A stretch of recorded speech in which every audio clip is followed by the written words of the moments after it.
an online health education and functional fitness company based in Laois. Diane has a 20-year career in designing, implementing and evaluating evidence-based physical activity and health interventions. Her research and practice currently focuses on women's health, the menopause and the role of exercise and lifestyle medicine in promoting wellness in perimenopause, menopause and postmenopause.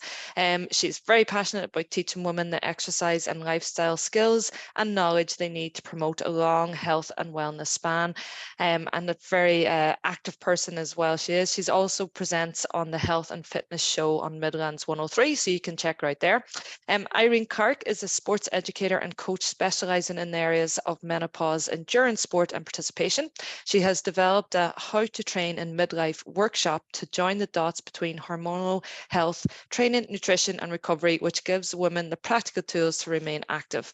Irene works with active women of all levels, from participation to performance. And through her years of coaching, she has realized that what nearly all women have in common is that they have struggled through the menopause years. So based on her experience and research, she'll touch on how women can support themselves to thrive, not just survive this period of their lives. So I'm delighted to be joined by both. And what we'll do is I'll pass you straight on to Diane, who's going to take us, I guess, set us off on our journey here. And I hope everybody enjoys the webinar. Thank you very much. Thanks very much, Nora. I apologise for my voice. My husband went to Germany for his first work trip since COVID and then brought COVID home to me, and their whole team is out. So I apologise. Hopefully it'll hold up for the talk. The joys of COVID. Okay, so right, I need to get started because, as Nora said, like I would normally do weeks of courses in this, and I have a lovely 20 minutes with you today. I'm absolutely delighted to be here. And I'm really going to be talking about, I'm going to give the intro into the menopause, just a quick intro, and then really we're going to be looking at the role of multimodal physical activity in wellness. Now, not just in the menopause, but in the many, many years before. So we're really talking about the whole lifespan of women's health. Okay, so right, just to start, so as an introduction, the menopause is when a woman's periods stop due to lower hormone levels. And I'm sorry, I'm just moving the screen here. It's a natural part of aging, and it typically occurs between 45 and 55 years, but in Ireland, the average age is 51. It can sometimes happen an awful lot earlier naturally, or due to things like medical treatments or surgery. Okay, so it's a very individual journey for all of us. You'll generally hear kind of three terms. You'll hear perimenopause, menopause, and postmenopause. So just to differentiate here, the perimenopause refers to a variable length of time where you have symptoms of the menopause, but your periods haven't stopped completely. And, you know, this can last anything from 8 to up towards 15 years. So you can be having a lot of symptoms, but still not technically in the menopause. So it's important to be aware of that. The menopause is defined by an absence of the menstrual periods for 12 consecutive months. So if you haven't had a period for 12 months straight, then we're into menopause. And of course, postmenopause is the time after that. Now, speaking of symptoms, I'm just looking at these just for a couple of minutes. There are over 50 of them, and some of us experience a lot of them, and some of us experience very few, and then there's everything in between. So it's very, very much an individual journey. But some of the commonly reported ones are abnormal bleeding, particularly heavy or infrequent in the perimenopause. You'll probably have heard of things like hot flushes and night sweats. We can get heart palpitations or tightness of the chest. We can have major issues with sleep, which is a whole other conversation in terms of how that impacts health. But we can have difficulty falling asleep, or we can fall asleep but have major difficulty staying asleep. So we end up with a prolonged period of time of sleep deprivation, which is very challenging. We can have a range of genital, sexual and urinary symptoms. We can have changes in sexual desire, activity and satisfaction. We can certainly have depression, stress, irritability and anxiety, impaired memory, forgetfulness and brain fog, and joint and muscle pain and discomfort. Now, if you just have a look at this page, so I'm 20 years working in the lifestyle space and the health space with women. And, you know, up until very recently, we've been putting up with this. Some people are really, really, really suffering from a lot of, one of these is a life-changing thing that impacts physical health, mental health, well-being. But some of us get a number of these, and we haven't really had support in terms of what can we do to help ourselves. And I think the feeling that people have been saying to me is that, well, we just have to put up with it.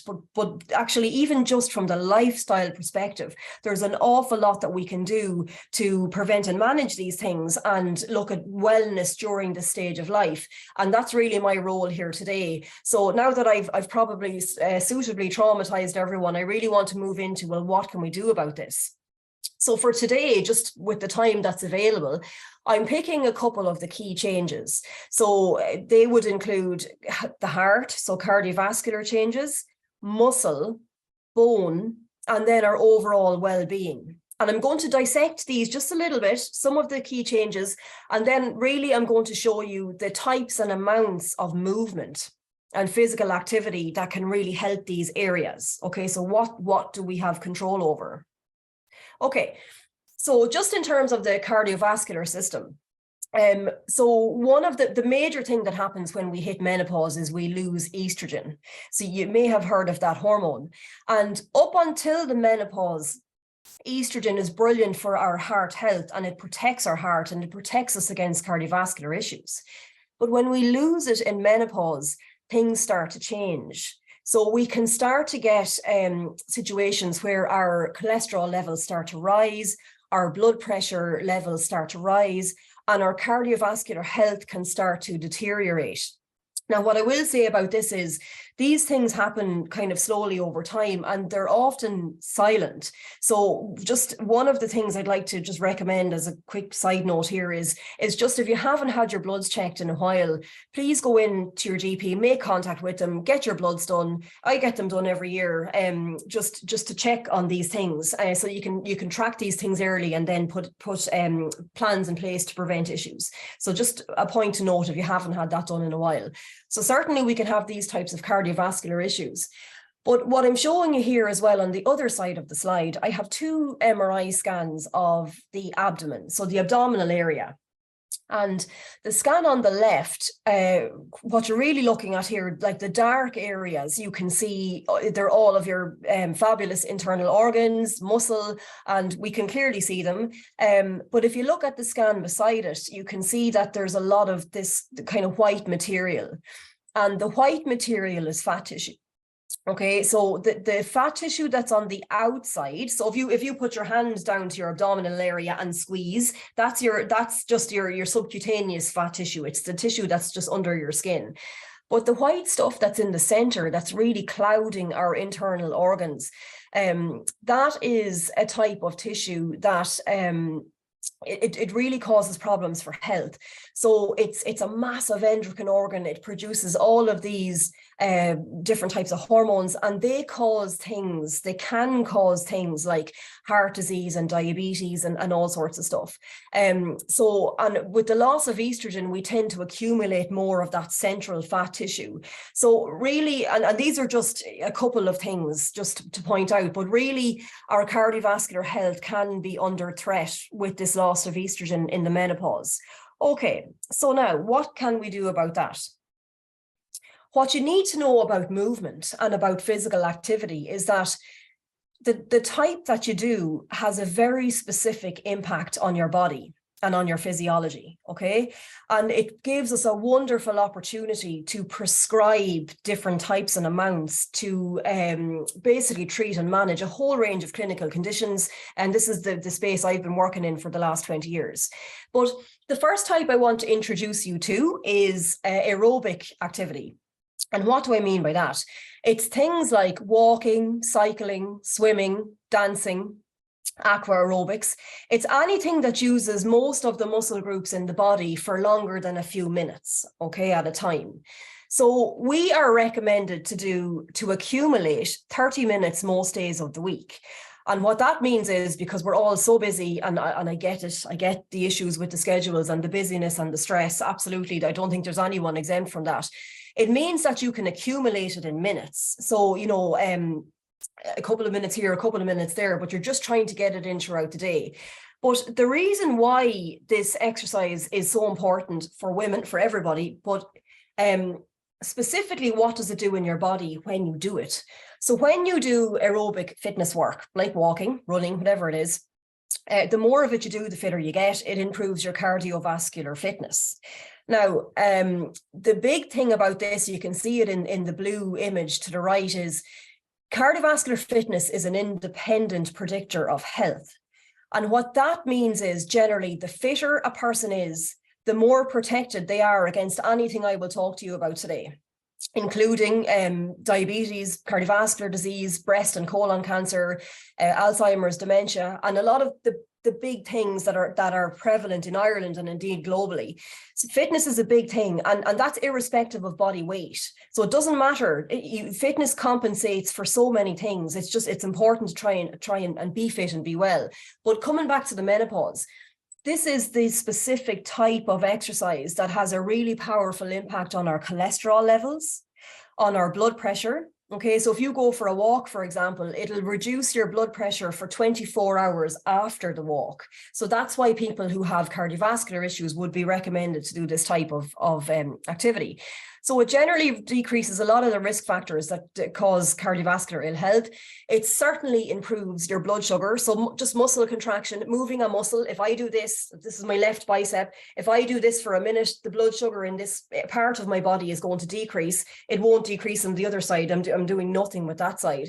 So muscle contraction uses blood sugar. So it helps to prevent diabetes, and it decreases that visceral fat, or that central abdominal fat that I was just speaking about.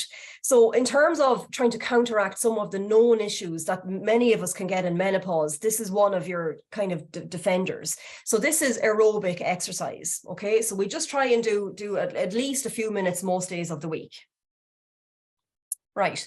So the other things I want to talk to you about are, when we talk about menopause and women's health, we have to talk about muscles and bones, because they're under major threat once we hit the menopause and once we lose estrogen. So I want to show you what it should look like first, and then I'll show you the consequence of menopause with inactivity. So on the bottom left of the screen, now you can see it's only like a cartoon image. It's not an actual image, but it just to show the difference. So if we look in at what we call normal bone, or bone that doesn't have osteoporosis or osteopenia, it's very thick, it's very dense, and it's very, very protected. So if you have a fall, for example, it's not likely to fracture or break. Okay, so and that's how bone should be. Now we could do a whole lecture on bone, but just to keep it simple. And if we look at muscle on the other side, so what you're looking at here is a 40-year-old MRI scan of a thigh. Okay, now this is a lovely leg. All right, so when we're looking at this, the white circle in the center is the big femur that runs from your hip the whole way down to your knee. Okay, it's a big long bone, and you need that to be thick and dense and strong. And the stuff that's around it it looks like steak. It's actually your muscle tissue, okay? So if you put your hands down on the top of your thighs and squeeze, that tough muscle tissue are your quads. And if you put them around the back of your thigh and squeeze, they're your hamstrings. And you have lots of other muscles in between as well. But that scan shows really good quality muscle. There's a lot of it. That is strong. That person is functionally strong. They're trained.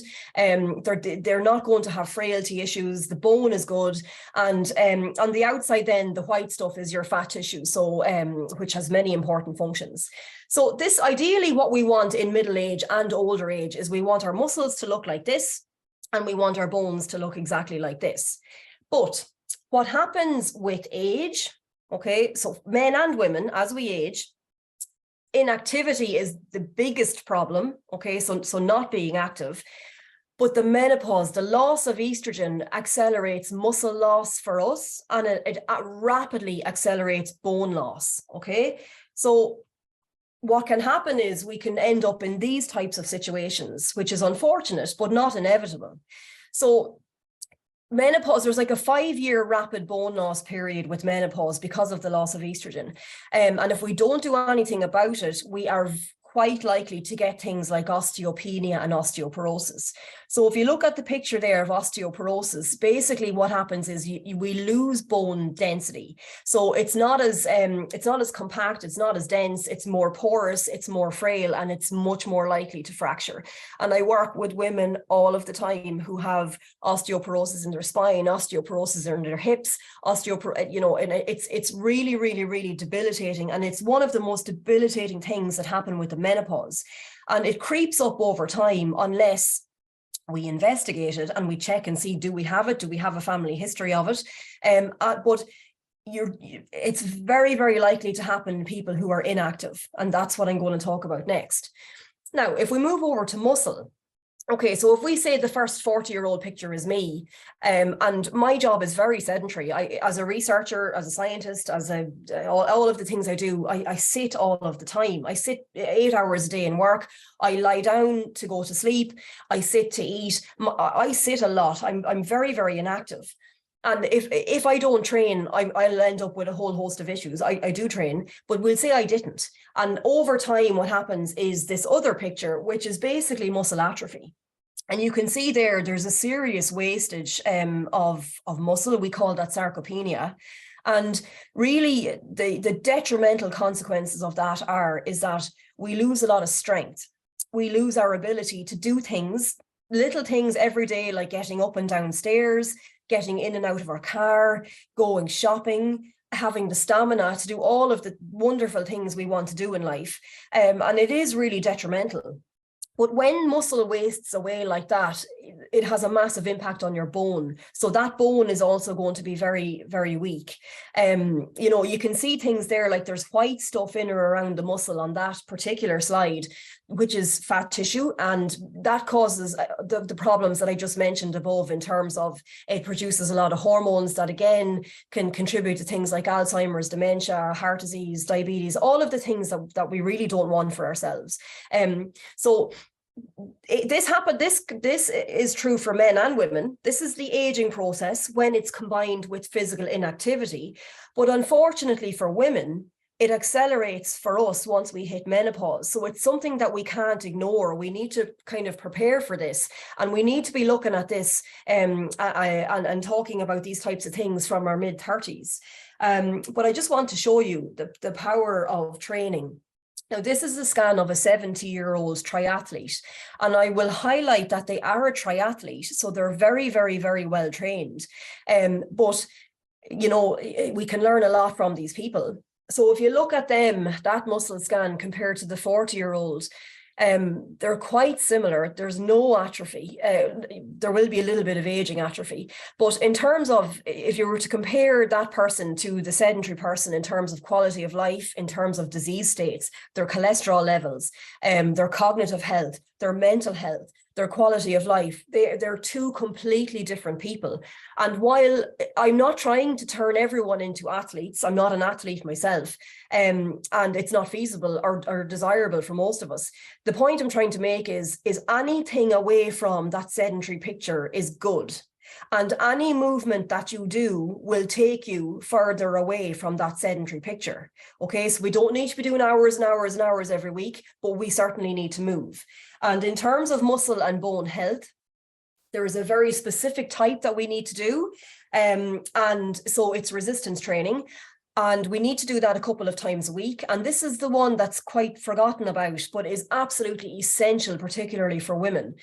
And you can start off with very simple things using your body weight, like squats and lunges and like press ups off your counter, simple things in your house. You can progress up to resistance bands using some free weights. You don't have to go to the gym. You can if it's something you enjoy. And I know Irene is going to talk a little bit more about this later. But specifically what this type of training does is it stops you losing muscle mass. It can help you to keep what you have and actually to build it and develop it. It'll keep your strength, your endurance, your power, and it's the most powerful thing that you can do to build bones. So if you have osteoporosis, osteopenia, or a history of it, or you're in the menopause, you need to do this.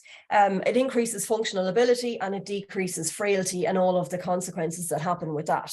Okay, there are two other types of training I'll briefly mention that are excellent for health all the way through the life stages.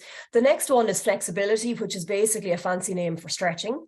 So you could do things if you want, like yogas or Pilates, or you could simply stretch in your chair, like literally this is a stretch. You're stretching all of the muscles and joints that you have. And specifically the benefits that gives you is it improves the movement in your joints because we get more stiff and restricted as we get older. And the big thing is it decreases pain and stiffness, which a lot of people complain about, particularly women in this phase of life. So a little bit of gentle stretching a couple of times a week is really, really powerful here. And of course, it keeps us functionally independent.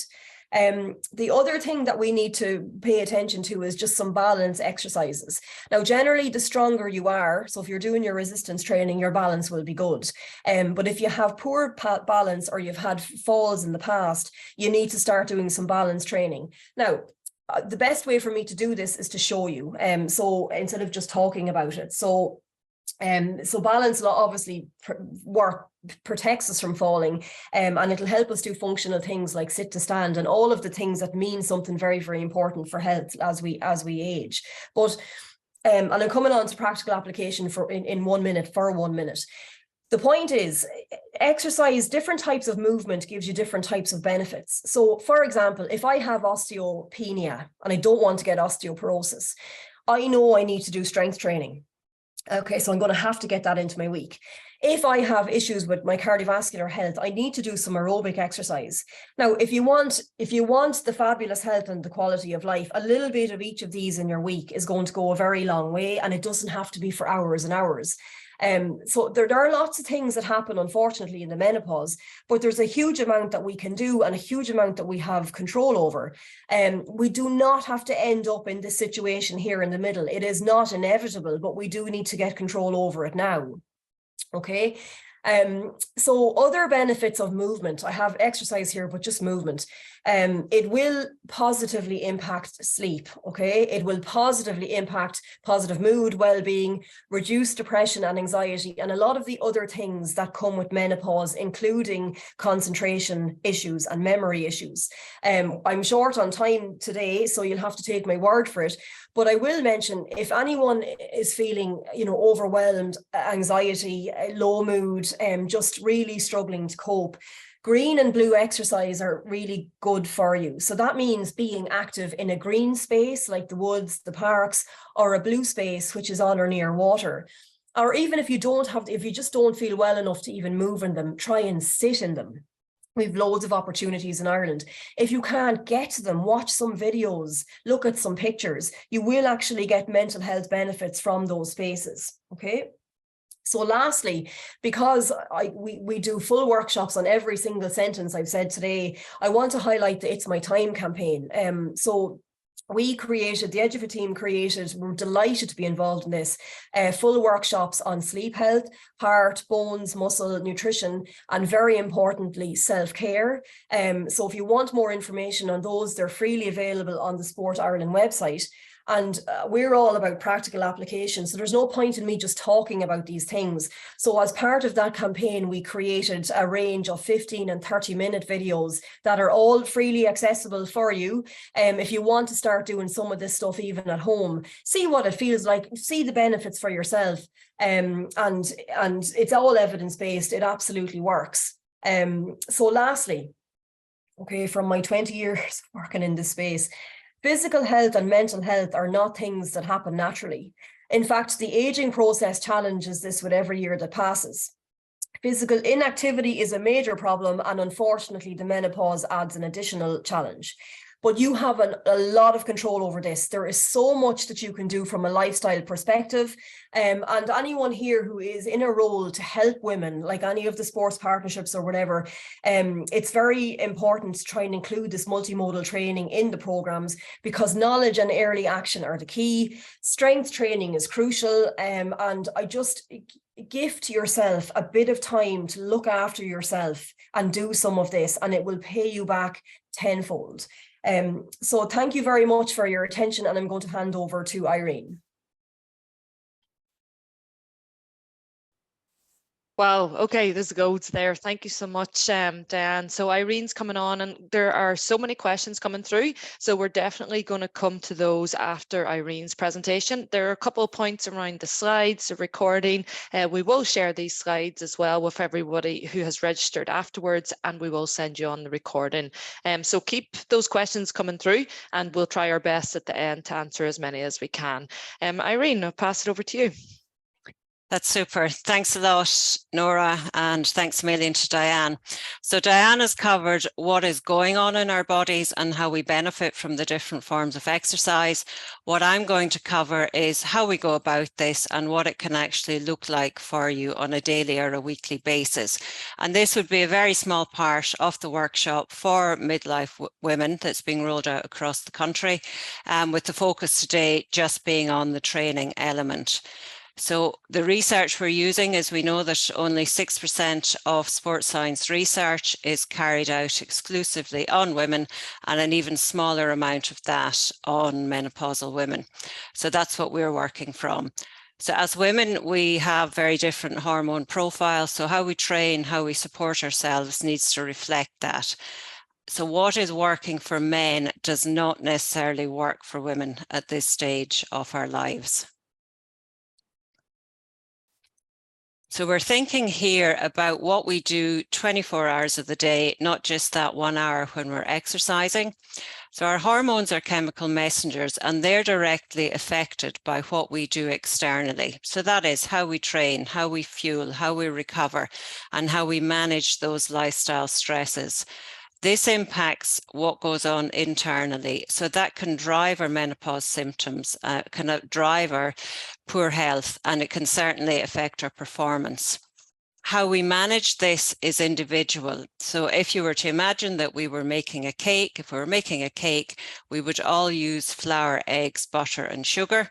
In menopause, we're thinking about hormones, training, recovery, nutrition, but all of our recipes to come to an individual solution are going to be different. And if one part of this jigsaw is out of sync, it's going to affect all of the others. So as an example, if you were to take too little recovery between exercise sessions, that can drive our hormones, which can drive our symptoms, and will definitely affect how we feel when we're exercising. HRT alone is not, unfortunately, a magic pill. It works on symptoms, but to change our body and have optimal health well beyond menopause, the exercise, nutrition, and lifestyle are key. So as Diane mentioned, there are 4 main challenges that impact performance. So we're looking at muscle loss, bone density, power, and speed. We're going to go into each of them, but really what we're looking at is strength training, plyometrics, more of the sprint interval type training, and less of the cardio training. So our physiology has changed, so how we train also needs to change with that. So we're going to look at numbers here first. This is about cardiovascular training. And the example I have is of somebody who's running, so we can all relate to that. So if you were running a 5K, you would be using 84% aerobic fitness. As you go up in the distances, if you look at a marathon, that goes up to 99.5%. So if you run, you cycle, you swim, you walk, they are all primarily an aerobic activity. So how we get fitter pre-menopause is by building our aerobic fitness through lots of easy cardio. So that's the walking, the running, cycling, whatever. And what happens here is that mitochondria, which is an organelle in our muscle cell, it takes the energy from food and it converts it into energy that we exercise with. So that is that aerobic energy. The entire process is driven by estrogen. So when we have no estrogen, we need something, we need a different stimulus to drive this process. So this old way here, it still works for younger women, it works for men. And this is what a lot of the training plans would be based on, regardless of the sport you're training for, whereby 80% of what you do would be easy. And then there would be that 20% element that would have a harder, whether it's running or cycling or swimming. How this affects participation is that if you were to look at numbers, for the example I have is running races, but it's the same across all sports. So for 5K, 5-mile runs, the numbers of men and women competing are broadly similar in the 45 plus age categories. The gap widens as the distance increases. Last year, for example, the Dublin City Marathon, twice the amount of men as women over the age of 40 took part. We can still train for endurance events though, but how we do that changes. So we're looking here to maintain our endurance, but adding different types of exercise. So you're thinking here sprint intervals, you're thinking plyometrics to give us back power, to give us back speed, and to make us fitter and stronger. And in menopause, we often have symptoms of fatigue, sore joints, life stress. As for menopause for women, it can be this perfect storm whereby you're trying to support maybe teenagers, you're trying to support aging parents, you might have a lot of job responsibilities, and you can end up just running, just cycling, just swimming. And that can be too fast to allow your body to recover and too slow to build speed. So easy sessions would rarely actually be easy enough. And we can get stuck on this hamster wheel. And that can make us feel worse and not better because it's driving inflammation in the body. It can increase fat storage. It will increase fatigue.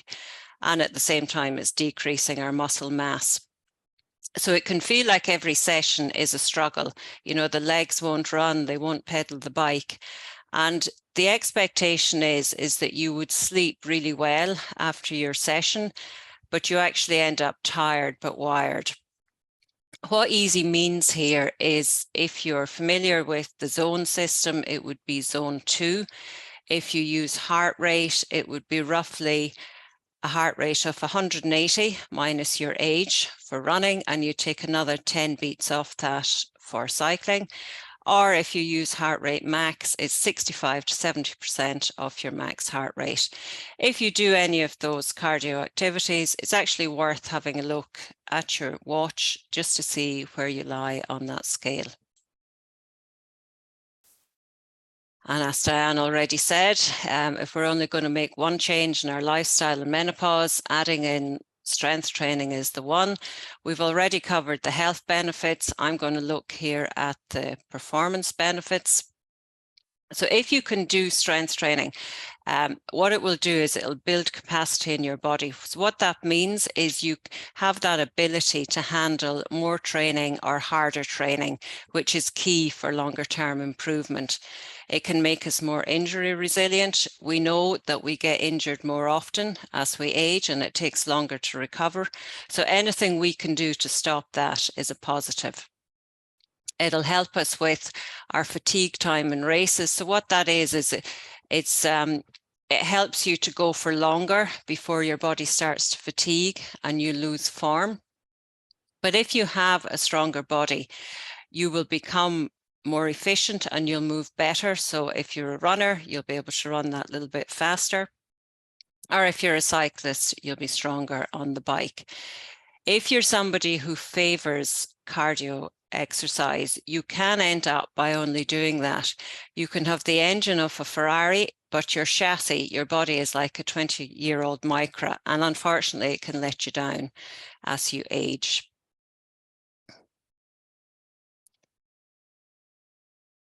So what we're thinking here about strength training is it's an activity that's going to increase your overall strength. So we lose contractile strength as we age. So that's what we're trying to replace. If we were to use here a squat as an example, if you've never squatted before, you're starting with an air squat, which is squatting without weight. You perfect your technique first, and then you can add load. Load is just weight. So level 2 would be adding one weight. You may progress then to level 3, where you'd add a heavier weight or a second weight, and then perhaps you'd go as far as barbell training. That's those long poles that you see inside in gyms, and you can pop weights on the end of them. But you're always thinking about getting your technique right before you're moving up to the next level. It's often asked, is yoga strength training, Pilates, body weight? They're a great starting point, but for most of us, they're not an end point, as the stimulus is not enough to regain the strength that we've actually lost. So these are some exercises that you might see on a strength program. As I said, you can use dumbbells, you can use barbells. You would include some of them, but not all of them. We're thinking here about a higher weight and a lower repetition. So you would warm up to the weight that you were using for the workout. And we'll use the squat again as an example. So you would do 5 squats. So when you're getting to the 3rd, the 4th, the 5th squat, it's feeling like an effort level of 8 out of 10. You would do your 5. You would take a break for 60 to 90 seconds to allow your body to recover, and then you would do another 4 sets. So you end up with 5 sets of 5. And as we age, it becomes more important than ever to actually lift heavy weights. Don't be afraid of them. But the message would always be to start where you are. And Diane already went through the It's My Time campaign, and there's great videos there as a starting point. Our next solution then is plyometrics. So this works on what's called a stretch shortening cycle. So if you imagine an elastic band, when you pull it, that's the stretch part of it. When you let it go, it rapidly shortens, and that develops these explosive capabilities. It gives you better reaction time, and it's going to help with bone density and muscle power. And we're thinking here of multi-directional strength. So what that means is you would go forward and back, you would go side to side, you would go up and down. So that's 3 different directions. It would be fantastic too for cardiac health, because plyometrics, they maintain, they build, and they improve the function of our mitochondria. So we touched on mitochondria briefly when we were talking there about endurance training. We can't do it by doing the long, easy running or cycling, but we can do it now through plyometrics. We can do 3 different types. You can do lower body, you can do upper body, you can do running drills. So if you were doing lower body, you're thinking primarily of jumping type exercises. So you're skipping, your squat jumps, box jumps, lunge jumps, depth jumps, all that sort of thing. If it was upper body, you could do like a medicine ball slam. So that's where you would take a weighted ball and you'd slam it down onto the ground, or you might hold it at your chest, throw it away for a chest pass, or throw it overhead. If you're a runner, we're thinking of run-specific drills. So that's your A-skips, your pogos, your bounds, your hops, all of those types of exercises. If you have a pelvic floor issue, like a lot of us do, the key here would be to start with a nice, easier option, which would be something like hops. So you could hop forward and back, side to side, up and down. That's your 3 directions. And then you would progress as you get stronger. So you're aiming here for 10 minutes, 3 times a week. So you would take 5 different exercises and you would be working up to 40 seconds on, 20 seconds rest within each minute. You repeat the exercises twice, and that is your 10 minutes. If you've never done it before, you're not starting with 40 seconds, you're probably starting with 10 or 15 seconds, and then the rest of the minute off.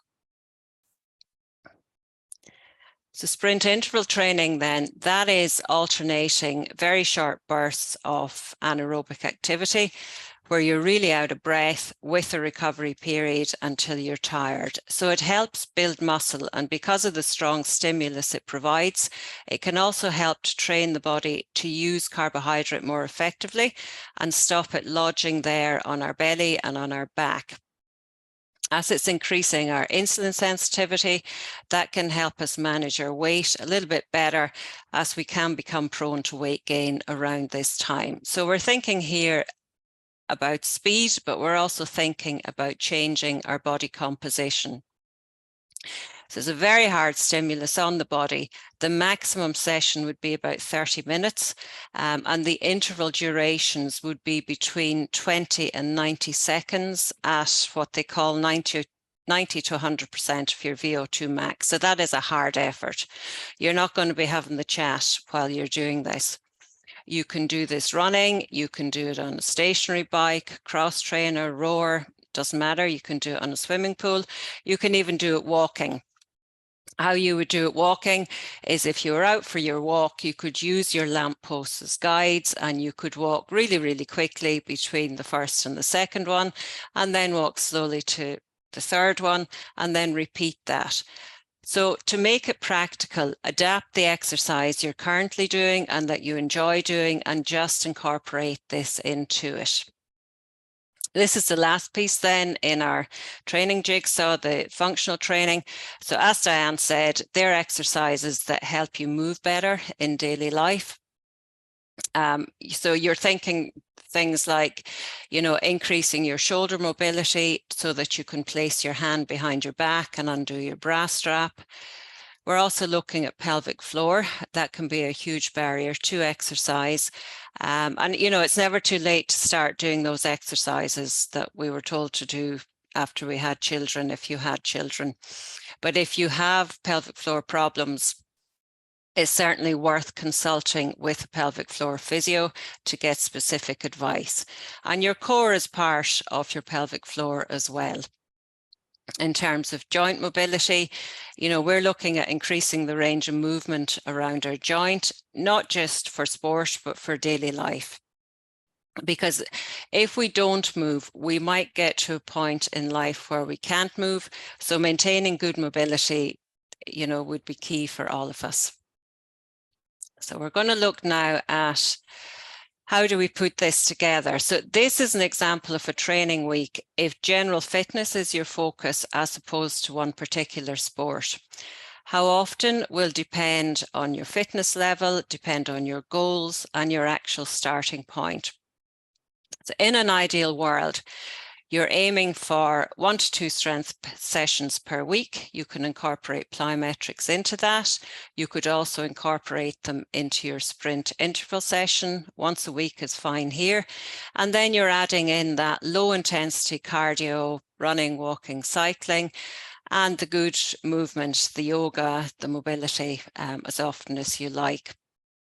So we would do this type of thing for a couple of weeks, and then we would take what we call a step back week. So that is a week where you're reducing the volume and the intensity of the exercise you do, just to allow for full recovery. This is an example of somebody who is running. They are training 4 days a week for an endurance event, maybe 10K up to marathon distance. You would scale this back if you do less, and you may do a little bit more, but certainly no more than 5 days per week. Again, you're working on that 2-week cycle, and on the 3rd week, you're taking your step back week. And this is how you'd fit it all in. A lot of the women I coach would follow a similar template to this, regardless of what they're training for. And this mightn't have been their starting point, but with progressive training over time, this is where they are now. So it takes time and consistency. So how this week looks is they're doing a 10-minute run with a few strides to get the legs moving on Monday. Then they're adding in their heavy strength training. So you've 45 minutes out the gap, no need for any more. Tuesday, another hard day. You do your warm-up, add in your plyometrics, then you're doing your sprint intervals, again 45 minutes.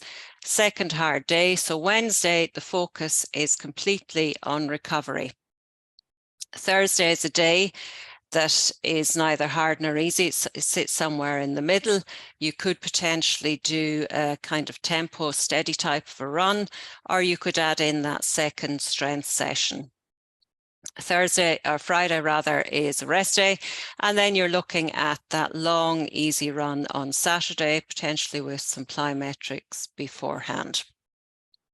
So we're thinking here about incorporating rest and recovery into our week, but also into this 3-week training block, because it takes us much longer to recover as we're aging. And a lot of people would say, well, you know, why would you bother? The reality is that we get older, recovery takes longer because we're losing estrogen.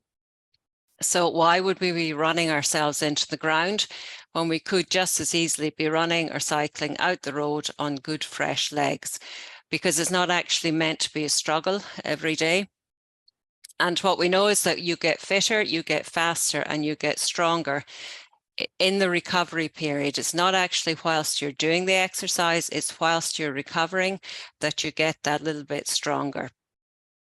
And if you look at those steps there, the way that it would work is that you take 2 steps up, 1 step back, 2 steps up, 1 step back. So that's your 2 harder weeks, 1 easy week. And you continue with that until you get to the top. And that would be when you would have your event or whatever it is you're training for. There is a saying which is stress plus rest equals growth. And what that means is stress is how you train, that's the exercise, rest is the recovery period, and growth is when you get that little bit fitter or faster. So just as a recap, we're thinking here of 150 minutes of moderate to high intensity exercise per week. Quality of training is always going to win over quantity, but never more so than now. We're thinking about starting where we are. We can still train for endurance events, but how you train and recover may need to change. And what we do with our exercise choices now, that is going to determine what we can do in our 70s and beyond. So we're always thinking about better training, not more training. So thanks a million for listening. If I can help you further, I have an Instagram account there, which is menopause_coach_Irene. And just give me a shout if I can help you. Thanks a million. Oh, Irene, thanks so much for that. And God, we've loads and loads of comments and questions coming in here from everyone listening, which is fantastic. So what you all probably saw there was Diane and Irene had 2 very different approaches. So Diane covered like so many of the topics that touch on symptoms and the importance of just for us to have a healthy lifestyle nearly. And then Irene, like we know that we have people on this call who are active, are doing triathlons or who are running every second week and are trying to fit in as much as possible, but are struggling. And hopefully what Irene did there was to try and show you that you might be doing too much or not taking enough rest, and the types of exercise is really important. So I'm going to touch on some of these questions. Diane or Irene, if you saw anything there that was jumping out with you, definitely you can pitch in, so you can unmute yourself. But there was a point around driving anxiety and how to overcome. I think, Diane, you probably covered that off with the blue and green spaces as well, but is there anything else you want to add to that? So hi, sorry, Nora, like it's a big conversation in itself. So what I was trying to do in this presentation was pick a quick win, something that we know is very effective very quickly, and that's where the blue and green exercise comes from. But there's a whole side of things that we can't get into today, but it's like you can, like breathing techniques for some people. CBT is really effective, cognitive behavioral therapy. So there's a lot of different ways in which you can counteract, the anxiety side of stuff. But for me, certainly, for me personally, because of the million deadlines and everything that happens every day of the week, my go-to is to get into a green space or a blue space. It's a piece of magic that you can't substitute, and you can't get it anywhere else. So for a quick win, that would be my quick advice. Otherwise, we have to tackle a lot of different areas. Perfect. And someone else talked about here, they've referred to your 5-year window that to address some of the impact from the reduction of estrogen. So that's kind of, and she asked what 5 years, but it's kind of independent. It depends on the person, doesn't it? So that's actually a really important thing. And I just want to make this clear. It's not that you have a 5-year window to counteract things. It's that there is a 5-year period once you start the menopause. I was talking that you have a very rapid bone loss period. That's specific to bone loss. And then it slows down after that. It continues, but it slows down. The rate of which we lose bone slows down after that time. So in terms of how we can prevent and manage all of these things, it's actually starting from our 30s. It's actually starting to get ourselves strong and well and active and moving and doing these things much earlier on, and to prevent all of the issues that we get when we're not active. And then we add on the loss of estrogen, and then we add on the fact that we're 10 or 15 or 20 years older, so we've aging on top of it. So it's important to be clear about that. So we need to start these, get it into your life. This is called lifestyle, because it's something that we should do as much as possible in our lives, really from our mid-30s. Yeah, lovely. Someone else said here around if a heart issue or a murmur, and they're pretty active, probably more so to go to their GP with that, I guess, than anything we can really add here. Would that be right? Sorry, I was trying to look at some of the messages because I was listening to Irene, because I thought Irene would answer, but she has answered some of them. But in relation to that, I think the question was, am I more at risk of the cardiovascular issues? And the answer is no, not necessarily. A heart murmur can be a completely different thing. But what my advice to you and my advice to everybody, including myself and everyone I know and love, is that every year pop in for your blood test, fasted. It takes a few seconds. You get your results back in a week. You don't need to be able to interpret those. Your GP can do that, but they can very quickly keep on top of your heart health, and they can tell you very quickly if the numbers are heading in the wrong direction. And of course you can't feel that, until it becomes a problem. So my advice to anybody would be, certainly from your mid-30s, is to just, give yourself that one checkup, do that one thing for your health, and see where the numbers lie in terms of your cardiovascular and metabolic health. Yeah, there's some comments around HRT, so I'm not sure where the GP maybe hasn't advised them. So have you any comments on that for people? Either Irene or Diane. I can hop in here if you like, Nora. Yeah. I think HRT, it's an individual choice, and I think it's above myself and Diane's pay grade. That is a conversation to have with your GP for sure. Yeah. But one important thing to say about it is it's not a magic pill. The lifestyle factors are as important, and they can be as effective in managing low-level symptoms as HRT can be as well. Yeah, lovely. Thanks, Irene. Might stay on you, Irene, because there's a couple of people here talking about their joints are aching. There's a few saying, they exercise 5-7 days a week. So you probably might have covered that off in what you were saying around how you tailor your training program. What do you think of those? Okay.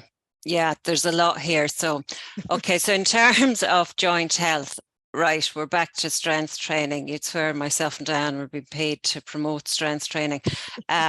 If you do more strength training, it will make your joints more stable. The more stable they are, that will reduce pain. So that's one side of it. For a lot of women, HRT can be very effective there because you're reintroducing the estrogen. Or the other thing that is big around joint pain is nutrition. And what can happen is that a lot of sugar in your diet can drive inflammation. The inflammation can drive joint pain. So that's another element to think about. And the last one is recovery. If you're exercising 7 days a week, your joints are not getting the opportunity to recover. So there's 4 options there. Try them all and see which one works. for people to play around with. Yeah, and for sure. Can I just add a small thing to that, Yeah. Irene, as well, and Nora, just something that we would see a lot in our groups. Now, we work with different populations, but don't underestimate the importance of a warm-up. So actually preparing your joints to do the activity that you want to do. So, you know, when we're in a rush and we haven't a lot of time and we're launching straight into exercise sessions, like the warm-up and doing some mobility exercises and taking your time to move from the resting state to the exercising state is really important. And, you know, when you do that mobility stuff for your joints, it'll start to increase synovial fluid production in the joints, which cushions them.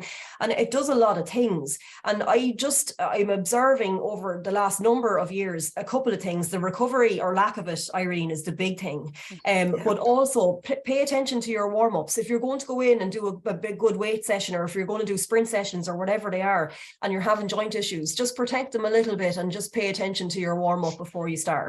You both mentioned nutrition there, and I can see another comment here saying, you know, somebody has started weight training and they're so fatigued. Like, could that, because I know in the past we've spoken about protein and people, you know, there's a need to take more protein. Do one of you want to touch on that? Because I know that's a whole other session. And where can people go to find more information on that, maybe? I could start there, certainly, Nora.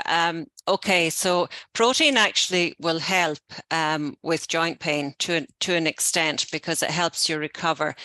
So we're thinking here, now this is just a very general comment around nutrition and menopause.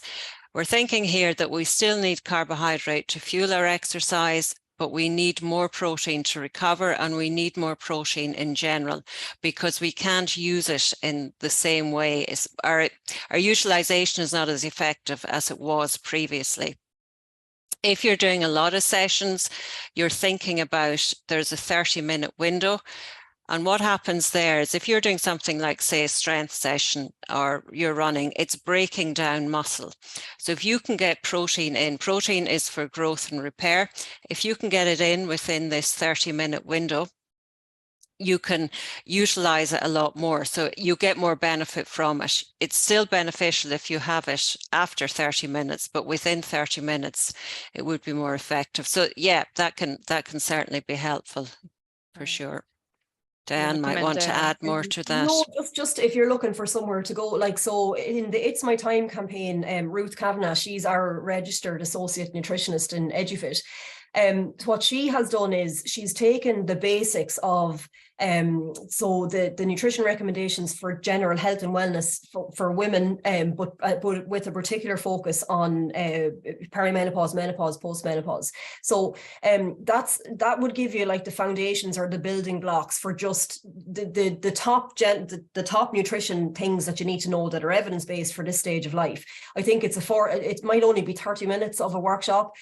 So as a starting point, I would definitely have a look at that. But back to the protein conversation, we tend to eat less protein as we get older, but it is more important as we get older, because especially we need it for maintenance of muscle mass and things like that as well. So it might be something that you might need to pay attention to, but definitely that presentation would be a good starting point. Perfect. Yeah. And those links have been going up. My colleague Sophie has been putting some links in there. I just, there's one more question here I think is worthwhile going to, Irene, because it's around what you outlined in your, you know, we used to do all this running and now we can't, our bodies aren't capable of that running anymore, and we have to change what we do. Can you maybe in 30 seconds simplify what you were trying to go through there? So basically it's nearly less long distance running, add in more strength training to be able to nearly achieve or still meet the competition. So back in the day, how you would get fitter if you were a runner would be by doing more running. How you get fitter now by being a runner is, yes, you still run, but the strength training, the plyometrics, the sprint interval training is going to make you a better runner. And that is something we forget. Like, we think that if we're a runner, how we get better is by doing more running, or if we're a swimmer, how we get better is by doing more swimming. It's actually not. It's by incorporating all of these forms of exercise. So yes, as an endurance person, if you run, you still continue to run, but you're doing the other things too. So you're just reducing the amount of running you're doing, because it's not effective anymore to do more running. Perfect. If that explains it. We had hoped to bring in a woman who's involved in the Swim and Women program, and we're so out of time. And that was to give us an example. And knowing is here, and knowing, I'm sorry, we're just chock-a-block with all these questions. But maybe knowing you've been listening there, and I know we can't get to you with lots of questions or anything, but you joined Swim Ireland's Swim and Women program, which is targeting women in kind of midlife. How have you found that program, and how has the information today, like, have you been listening in, and is that what you're going through? It is. I am going through the menopause at the moment, and I have found Swim Women amazing. I went to the first class not knowing what I was going to face, because I'm not great at going out on my own anywhere. And the build-up of anxiety before I went was just unreal. But I have to say, I found it amazing. I went to the first class. The teacher alone was crazy. I loved it, and I did go back to the second class. Went to every one of them. Took a few strokes on swimming, which I was terrified of doing. And I have to say, I hope I get put into the next session that she's doing, just to get back out and meet more people. And it's helped me with the menopause. It's helped me with my bones, because I have other underlying problems as well. I have fibromyalgia and osteoarthritis. So with the bones, going through the menopause, the hot flushes, everything is just kind of building up together. And, you know, like I said, it's really, really helped me immensely. Very good. So it has. It's brilliant. And so everything. You've found that it's helping your symptoms. It's you're able to just get through it more, get through the day. I am.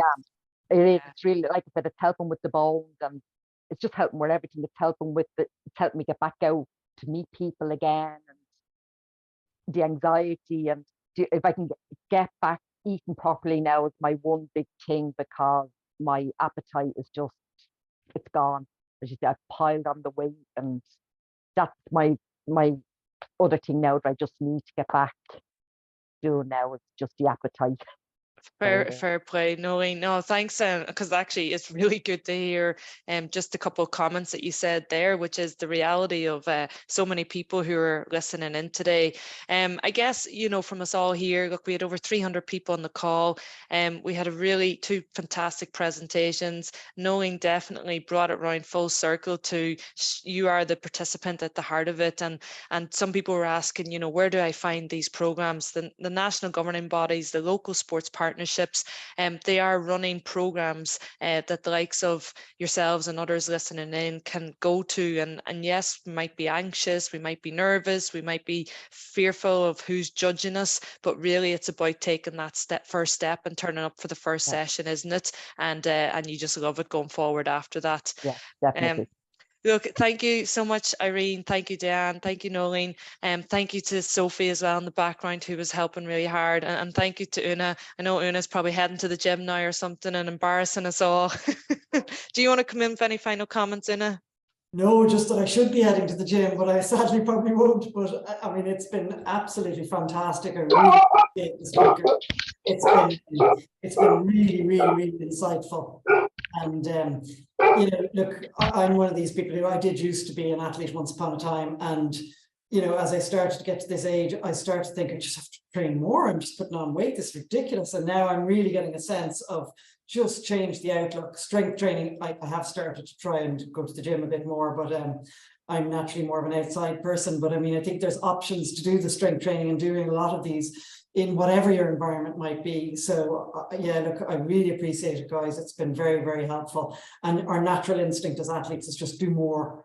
And it's clearly not the answer. So no, thank you very much. And thanks to Nora, who clearly has this to look forward to in the future, being a bit of a youngster amongst us here. But I think it's really important that people think about this before. And I think, Diane, you raised this fact that it's, don't wait until it's too late, you know, be ready for this. And, you know, it's no fun, but there we go. It's just one of those things. You have to be ready for it and behave appropriately. But we've got this, Una. We have it. And people resonated with Irene's comments, the engine of a Ferrari and the chassis of a Micra. Everybody knows now, right? Got to get stronger. Thank you to everybody. Thank you to those listening in and for staying on past the 1 o'clock. And we'll get the recording and the presentation up on our website and out to everybody. And yeah, let's try and keep active, change our routines and do more strength training, look after nutrition, and we'll be all healthier and fitter through our years to come. Thank you so much, everybody.